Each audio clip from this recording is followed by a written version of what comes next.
the unseen presence. The village had long been abandoned, its crumbling buildings swallowed by the encroaching wilderness. Time had eroded the once pristine stonework, leaving only hollowed-out walls and broken windows that stared into the void like the empty sockets of a long-dead thing.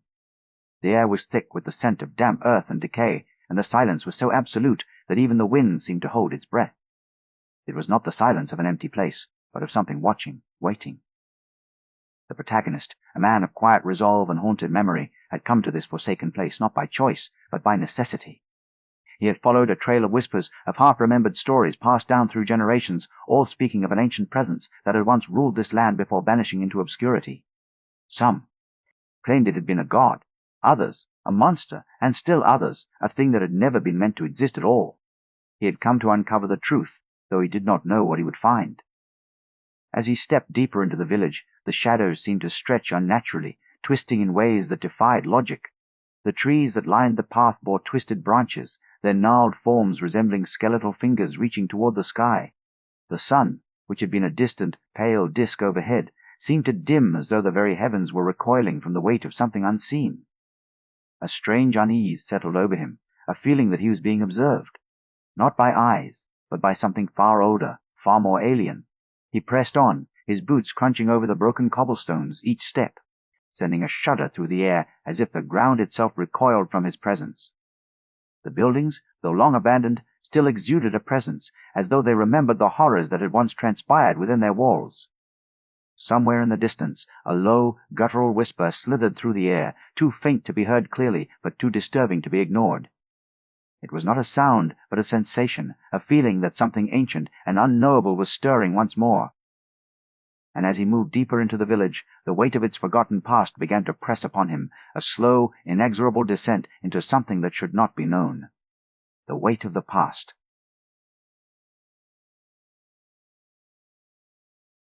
The protagonist was not a man of easy answers. He had spent his life chasing the echoes of the past, unearthing the remnants of civilizations long buried beneath the weight of time. A historian by trade, he had once believed that knowledge was the greatest weapon against the unknown. But knowledge, he had come to realize, was also the most dangerous thing of all. It did not protect you from the horrors of the world, it only made you more aware of them. He had come to this forgotten village, not just for the sake of history, but for something far more personal. Decades ago, his family had lived here, though he had not set foot in the place since childhood. His father had spoken of it in hushed tones, always avoiding the question of why they had left. The memory of that time was fractured, like a broken mirror reflecting only fragments of the past. He had tried to forget, but the past had a way of returning. Now, standing among the ruins, he could feel its presence pressing in on him, whispering in a language he could not understand. He had always been drawn to the unknown, to the places where history had been swallowed by time. It was not curiosity that had driven him, but something deeper, something that gnawed at the edges of his mind, a need to uncover the truth even when he feared what it might reveal. He had spent years poring over ancient texts, tracing the paths of forgotten gods and the remnants of civilizations that had vanished without a trace. And yet, no matter how much he learned, the deeper he delved, the more he felt the weight of something vast and unknowable pressing against the limits of his understanding. Now, standing in the heart of this abandoned village, he felt that weight more than ever. It was not just the silence that unnerved him, nor the strange sense of being watched. It was the way the very air seemed to pulse with something ancient, something that had been waiting for him to come back. He had not come here to uncover the truth, but he had no choice. The past was not something he could ignore, and the village had not forgotten him. As he moved forward, his fingers brushed against the rough surface of a stone wall, and a chill ran through him. The stone was cold, but it was not the cold of the air. It was the cold of something that had been touched by something far older than himself. He could feel it, a presence that had been waiting for him to return, to see what had been hidden for so long. And as he stepped deeper into the village, he knew that whatever lay ahead would not be something he could simply walk away from. The discovery. The protagonist's fingers trembled as he traced the intricate carvings etched into the stone, each symbol a grotesque fusion of human and alien forms. The markings were unlike anything he had ever seen, neither the script of any known civilization, nor the chaotic scrawls of a forgotten tongue. They seemed to shift under his touch, as if the stone itself was alive, reacting to his presence with a slow, deliberate pulse. A cold sweat broke out on his brow as he leaned closer, his breath catching in his throat. The carvings were not merely symbols, they were a message, a warning, or perhaps a summoning. He turned, his eyes scanning the surrounding ruins for anything that might provide context. The village had always been a place of mystery, but now, with the carvings revealed, the air felt heavier, as though the very atmosphere had thickened with an unseen weight. His heart pounded in his chest as he stepped back, the stone wall now a barrier between him and the unknown. He had come here seeking the past, but now it seemed as though the past had come to find him. His eyes fell upon a nearby structure, its roof long collapsed, its walls crumbling but still standing in defiance of time. A faint glimmer of light caught his attention, and he moved toward it, his boots crunching over the broken cobblestones. The light was not from the sun, nor from any source he could see, but it emanated from within the structure itself. He hesitated, his instincts warring with his curiosity. The village had always been a place of whispers and shadows, but now the shadows seemed to stretch toward him, eager to consume him. With a deep breath, he stepped inside. The air was thick and stale, the scent of decay more pronounced than ever. Dust coated the floor, and the silence was oppressive, broken only by the faint creak of the building as the wind shifted through the broken windows. He moved cautiously, his eyes adjusting to the dim light. Then he saw it. A pedestal, half buried beneath a pile of rubble. The object atop the pedestal was unlike anything he had ever encountered. It was a small, metallic sphere, its surface smooth and featureless, yet it seemed to pulse with an inner light. The light was not steady, but flickered in slow, deliberate waves, as though the object were breathing. His fingers itched to touch it, to feel its strange energy, but something in his gut told him that doing so would be a mistake. He stepped back, his breath shallow. The sphere was not just an artifact, it was a remnant of something far older, something that had been left behind by hands long vanished. He could feel its presence, a weight that pressed against his mind, as though it were trying to communicate with him. The carvings on the wall, the strange light, the whispering wind, all of it pointed to this object. It was a key, or perhaps a seal, a fragment of something vast and unknowable, a sudden gust of wind howled through the structure, and the sphere's light flared briefly before dimming once more. The protagonist's heart raced as he realized the truth. This was no ordinary discovery. This was a glimpse into something that had been hidden for centuries, something that had been waiting for him to find it. And as he stood there, trembling in the presence of the unknown, he knew that whatever lay ahead would change him forever. The descent into madness. The protagonist staggered backward, his breath coming in ragged gasps as the sphere's light dimmed once more. A strange sensation gripped him, an overwhelming awareness that he was being watched, not by eyes but by something far older, something that had existed long before the first human had ever set foot upon the earth. He turned, his gaze darting across the ruined structure, but there was nothing. No movement, no shadow, no sign of the presence that had taken root in his mind. And yet he could feel it, pressing against the edges of his thoughts, whispering in a language that was not meant for human ears. His hands trembled as he reached for the sphere again, but this time he hesitated. The object seemed to pulse with a slow, deliberate rhythm, as though it were aware of his indecision. A part of him screamed to leave, to turn away and forget everything he had seen. But another part, the part that had always sought the unknown, urged him forward. He had come here for answers, and now the answers were within his grasp. With a deep breath, he extended his hand and touched the sphere. The moment his fingers made contact, a wave of cold surged through his body, a sensation that was not merely physical, but something deeper, something that burrowed into the marrow of his being. His vision blurred, and for a moment he was no longer in the ruined village, but somewhere else, somewhere vast and endless, where the stars were not points of light, but shifting, writhing things that pulsed with an ancient, unknowable hunger. He gasped, his body convulsing as the vision faded, leaving him gasping for breath on the cold stone floor. His mind reeled, his thoughts no longer his own, but something else, something that had been waiting for him to understand. The sphere had not merely been an object, it had been a gateway, a fragment of something far greater, something that had existed long before the first civilizations had risen and fallen. He staggered to his feet, his hands shaking as he looked around the ruined structure. The air was heavier now, thick with the weight of something ancient and incomprehensible. The carvings on the wall seemed to shift, their grotesque forms writhing as though they were alive.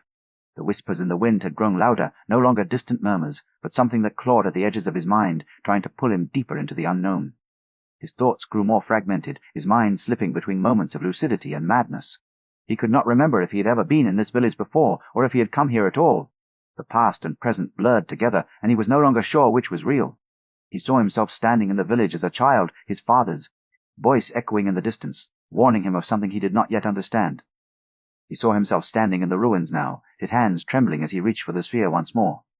And then He saw something else. A figure, tall and indistinct, standing in the shadows of the ruined structure.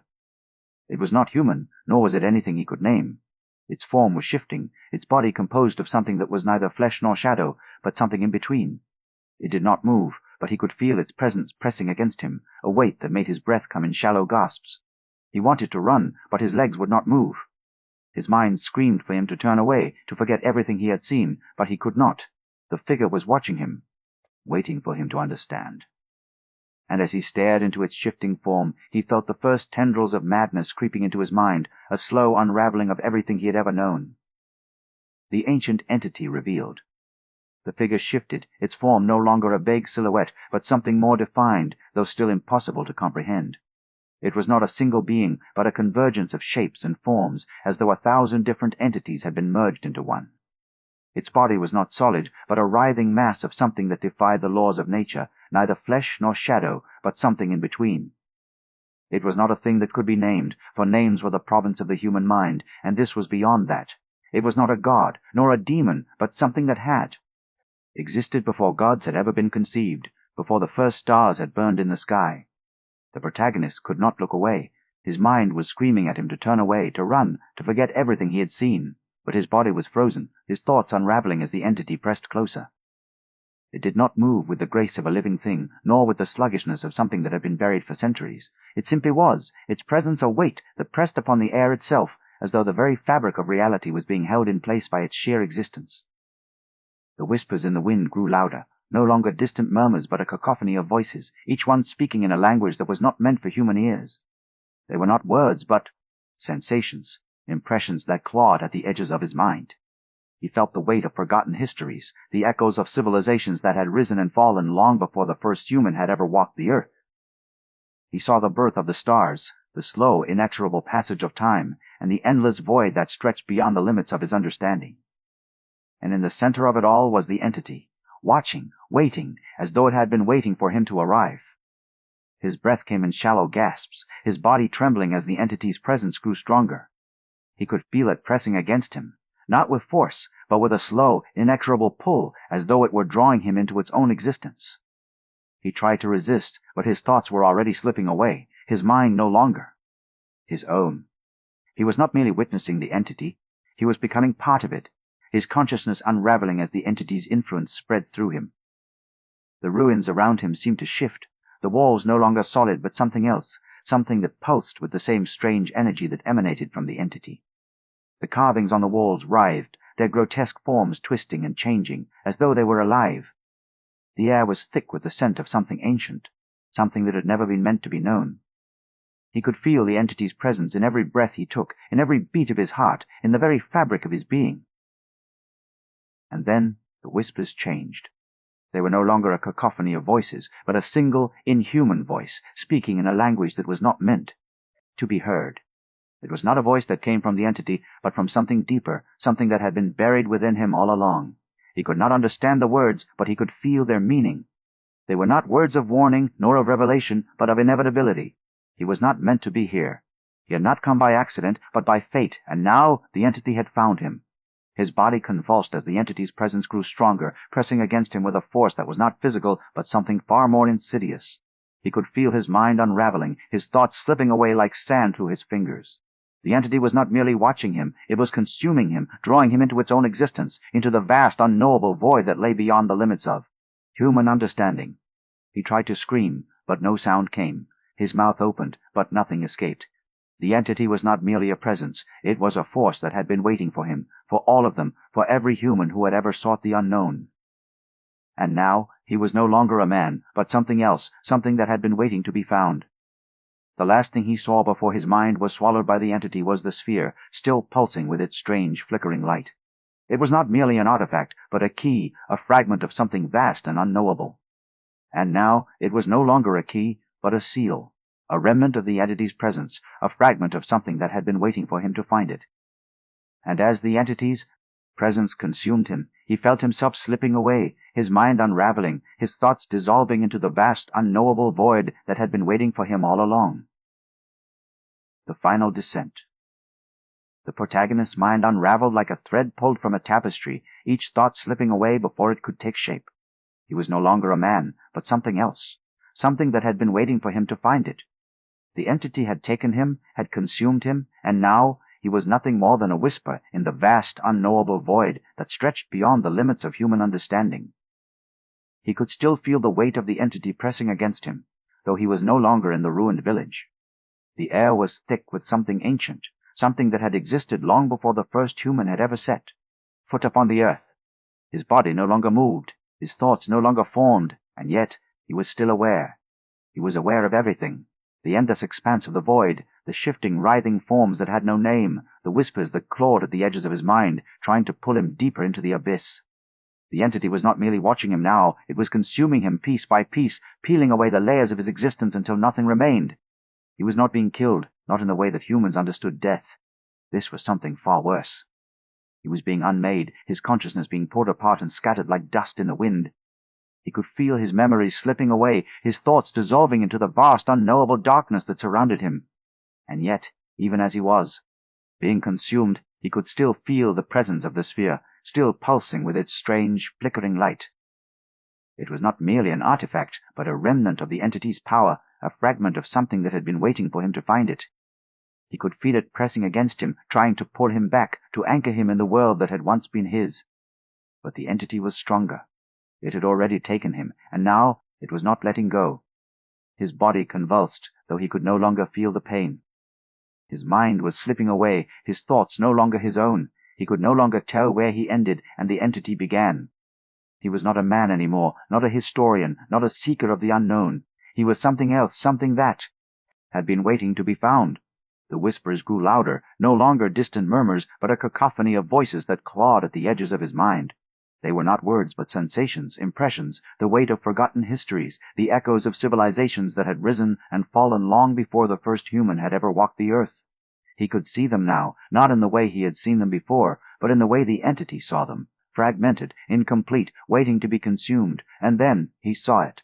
The entity.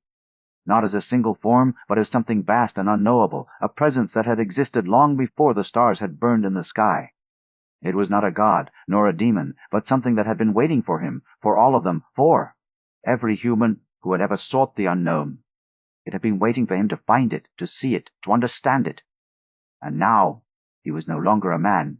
He was part of it. His mind was no longer his own, his thoughts no longer his own.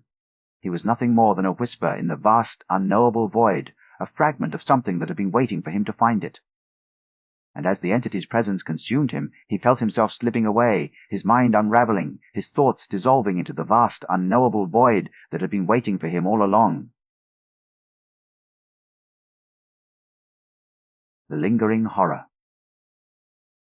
The village remained, a husk of its former self, its crumbling buildings and broken cobblestones untouched by time. The air was still thick with the weight of something ancient, something that had once been here and had not been forgotten. The protagonist had vanished, but the presence of the entity endured, seeping into the very fabric of the place, leaving behind a silence that was not empty, but filled with the echoes of something that should not have been. The whispers in the wind had not ceased. They still slithered through the broken windows, curling around the ruins like unseen fingers, reaching for those who dared to tread upon the village's forgotten ground. The villagers who had once lived here had long since disappeared, their stories lost to time, but their fear remained. It was said that those who returned to the village did not come back the same. Some spoke of madness creeping into their minds, of visions that would not fade, of a presence that would not let them go. Others claimed that the entity had not taken only the protagonist, but had left something behind, something that waited for the next seeker, the next soul who would dare to uncover the truth. The ruins themselves seemed to shift, their walls no longer solid, but something else, something that pulsed with the same strange energy that had once been felt by the protagonist. The carvings on the stone had grown more grotesque, their forms twisting and writhing as though they were alive. The sphere, once a mere artifact, now lay upon the pedestal, its flickering light a constant reminder of the entity's presence. It was not merely an object now, but a seal, a fragment of something vast and unknowable, waiting for the next hand to reach for it.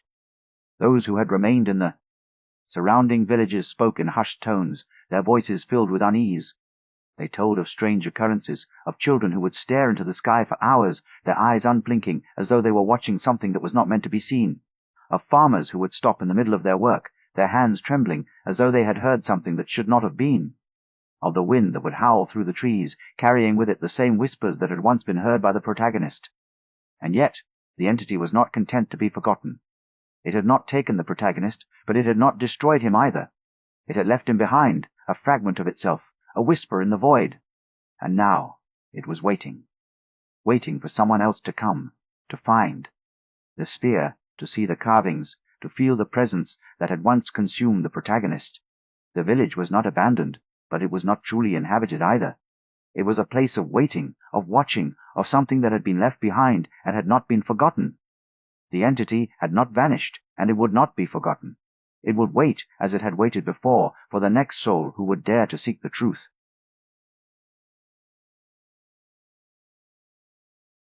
The endless watch. The village remained, a silent monument to the presence that had once walked its streets and now lingered in the spaces between memory and oblivion.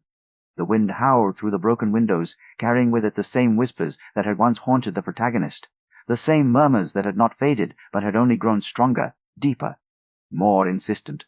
The sphere still pulsed on the pedestal, its flickering light, a slow, deliberate rhythm, as though it were breathing, as though it were waiting. And the entity had not gone away.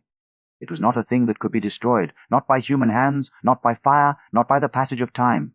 It had existed before the first stars had burned in the sky, before the first human had ever set foot upon the earth. It had been waiting, watching, and now it had found someone else. The whispers had not ceased, nor had the presence that had once consumed the protagonist. It lingered in the ruins, in the air, in the very fabric of the village itself. It had not taken the protagonist, but it had not let him go either. He was no longer a man, no longer a seeker of the unknown, but something else. Something that had been waiting for him to find it, to see it, to understand it. And now the entity waited again. It had not taken the protagonist, but it had not let him go. It had left him behind, a whisper in the void, a fragment of something vast and unknowable. And it would wait for the next soul who would dare to seek the truth, to find the sphere, to see the carvings, to feel the presence that had once consumed the protagonist. The village was not abandoned, but it was not truly inhabited either. It was a place of waiting, of watching, of something that had been left behind and had not been forgotten. The entity had not vanished, and it would not be forgotten. It would wait, as it had waited before, for the next soul who would dare to seek the truth. And in the endless void beyond the stars, the entity watched, waiting for the next soul to come. Do not forget to hit the like button and subscribe for more stories. Hit the notification bell to be notified of new stories when they become available. Feel free to leave a comment and tell me if you enjoyed the story and want to hear more like it.